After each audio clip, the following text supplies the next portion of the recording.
eti kuna kitoto kinamkimbilia na kumuita baba. Nikumbakize. Kwani vipi? Nilijua tu. Felix akamwambia mtoto, tena alimfokea kabisa. Mimi siwezi nikaa na mtoto. Sawa, mtoto akaendelea kumsisitizia. Hasa Juma wakati tena anapigiwa simu na bibi yake.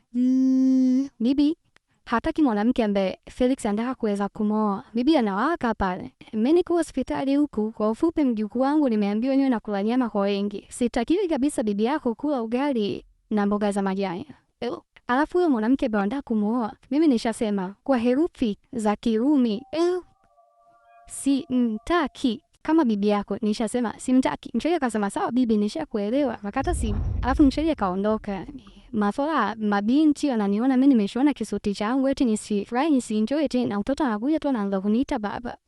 Jamaa akaondoka. Sasa msaidizi wa huyu mshikaji Felix akawa ameona kulikuwa tuseme kuna kama cheni fulani hivi ambayo ilikuwa ina kamba, akaiokota. Huyu mtoto ndiye alidondosha. Msaidizi wa Felix akampelekea pale bosi wake na kumwambia bosi Felix, yule mtoto bwana kadondosha hii. Alafu nilijua tu, unajua wanawake, huenda hata mama yake ashaikuwa ex wangu.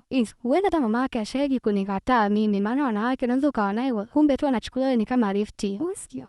Asa mshikaji kuitazama ile cheni akashangaa. Sasa hakujua kitu kimoja, ex wake ile mmeachana kama vita kugombania mafuta.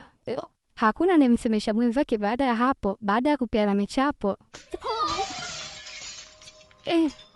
Binti yule alianza kuona msimu wake wa mvua, mafuriko, maji ya matope yenye rangi ya udongo, mfinyanzi mwekundu hapati. Kwa hivyo akagundua kabisa hii mimba itakuwa ni ex wangu Felix. Alafu wakati huo ana hasira, alikuwa anasikiliza nyimbo, utamrudia ex wako, bora uende kwa Uncle Sheitizo. Binti akasema bora hata niende kwa Uncle Sheito, anaweza hata akanipa watoto, nasikia kuna watu wanamwabudu, napata utajiri, asajichanganye.